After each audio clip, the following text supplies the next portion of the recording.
What's good, Sheltron here, the most woke, no joking on. Back at it again with a brand new video, and I'm gonna keep it a Bowberry biscuit. Everyone's looking at the first couple rounds, and when everyone's mock draft, everyone's thinking about, you know what, who we gonna pick up in the first, who we getting in the second, who we getting in the third, you know, or we got 2 picks in the third, who we getting in these early rounds. But where you really gotta look at, everyone's doing all that, but we have to start thinking about, you know, what are we gonna do with those late round picks? No one's talking about those late round picks. What are we gonna do? We have a general idea. You know what? We need, like, in the late round, we need a backup quarterback, maybe a tight end. But no one's really thinking about, like, specific names with our 6th and 7th round picks. But I got one for you. You ever heard of a kid named Cantrell out of Texas Tech? Let's go ahead and go straight down to PIP. Throw these highlights up. This man, Cantrell, might be the truth for a couple reasons. And because I'll get into why I think he's the truth. But look at this man's measurables. Okay, so he's 6'3", 212, but I think he's listed actually at 220. And this man's pretty nice. He ran a 4.6 40, 4.59, but let's call it 4.6. That's not that great. But for a big guy, it's not too bad. It doesn't like flash out in your mind. 18 on the bench isn't too bad. 38.5 vert and 130 broad, not too bad. 403 on a 20-yard shuttle is not bad either. But what are the scouts saying about him? I mean, you know, he played at Texas Tech, and that's an air raid offense. All they do is pass. These guys know how to get the ball in the air, and they have receivers who are extremely talented. He played a couple years with Pat Mahomes, but basically what this guy is a high point specialist. His strengths: he's a big body wideout who knows how to use his body. He always toe taps. He can get up top and high point you with the best of them. He kills a sideline. Those fade routes. Let's keep looking at the highlights. This man's fade routes are disgusting. It don't matter what it is. He has so many one-handed catches on the sideline. It'll actually scare you. And it's not just a sideline. This man is a red zone threat. This man is a red zone. He's a monster in the red zone. You have to keep an eye out on him. You have to double cover him every single time. Every single time, or he's going to get behind you or get on top of you. It's going to be either one of them. It's going to be either one of the two.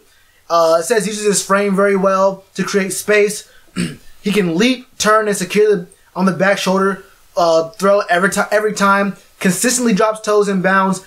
Aggressive right at the catch. I've seen so many plays where he gets the ball and breaks 2 or 3 arm tackles and will go across the field. So he has. Let's go to his weaknesses real quick. And he has a lot of experience with it, which is a really good thing for us as well. But all of his weaknesses is speed. It's all speed. It says he doesn't really come out with a lot of tenacity out of his break.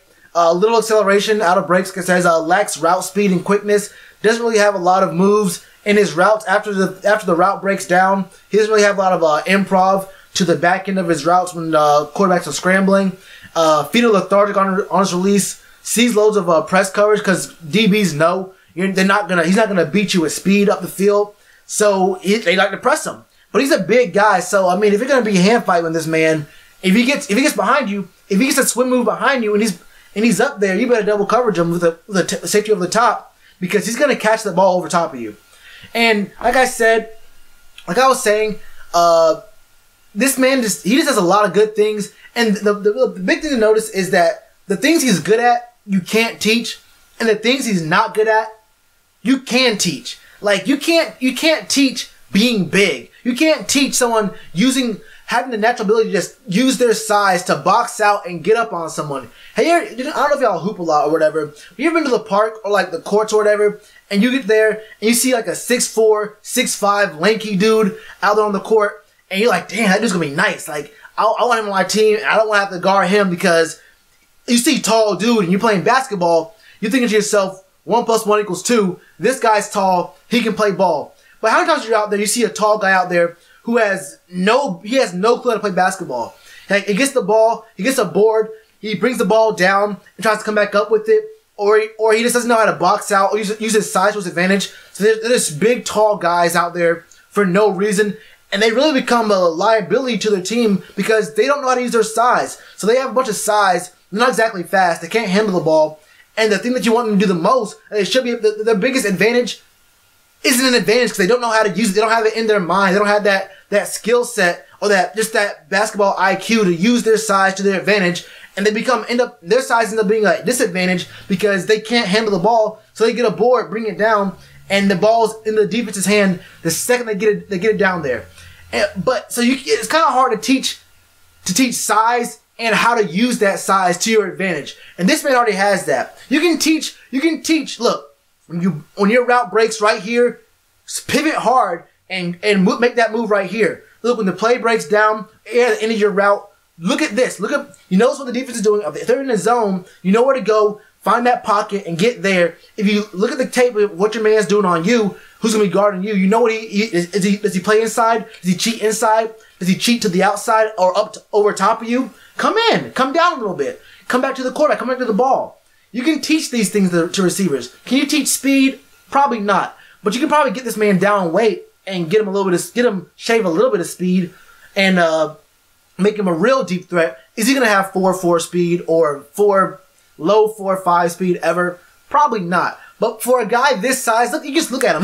He has long legs and a big upper body. His torso is big, so he can really play. I think Dylan Cantrell is a great high point specialist, and if nothing else, a red zone threat. If nothing else, a big red zone. Look at his stats. Let's go to his stats real quick. So he was a redshirt junior. He played 5 years, and his stats are kind of confusing when you look at him here because there's a blank list on his freshman year and another blank for his junior. But let's go about his full career with Texas Tech. 158 receptions, 1,800 receiving yards, which is really more like 19. It's 1,873. 18 touchdowns, and he has a 1 rush touchdown. I think that was on an end around. Which was pretty damn nice. But this guy he's a big guy. You can do a lot of things with this man. But I think last year he was number 4. Let me go down. He was number 4 in the Big 12. Yeah, number 4 in the Big 12 with receptions, and number 10 in the Big 12 with receiving touchdowns. He was 5th in the Big 12 2 years ago. I'm really high on Dylan Cantrell as a 7th round, maybe even a 6th round pick, because we can work with this. We can, if you want. Like I know I said with DJ Chark, and there was someone else I did a draft board video on, where I said these are good receivers, but they're project receivers, and I don't want to use a pick on a project receiver when we already have Damiere Byrd, we have Curtis Samuel, we have a couple of solid third receiver players with Jarius Wright. I mean, we don't know. Funchess is really a number 2 receiver, and I don't want to use a high pick on a project receiver. But I'm 100% cool using a 6th round pick, a 6th or 7th round pick on a project receiver. Dylan Cantrell could be the truth. And with using very little, he might even go undrafted. The thing about Dylan Cantrell is he might even go undrafted. He can be at our camp. I would not mind him fighting for a spot in the preseason. But I think we should draft him up. I think we should draft him up with the 7th round. He'll be there. He'll be there low, and we can probably depend on this man to do at least something for us. If we have a 53-man roster and he can just be our 5th or 6th receiver who is a specialty kind of red zone threat, I'm 100% cool with that. He might see special teams play, but I don't know about all of that. I see him as a really good, definitely NFL caliber, top of the line red zone threat, and he could become like he could become a serviceable number 1 receiver. And we have solid 2 and 3 position receivers. We have Greg Olsen. We have CMC coming out of the backfield. We have a lot of great options there. And the thing is, you really can't cheat. You really can't cheat and put a lot of your eyes on this man, because you gotta look at Cam as well. So yeah, I'm really feeling Dylan Cantrell. But what do y'all think about this man? Let me know in the comments below. You already know what to do with that like button. I got a button right here for you to subscribe. A button right here for you to watch more videos. Namaste. Back sooner than you think.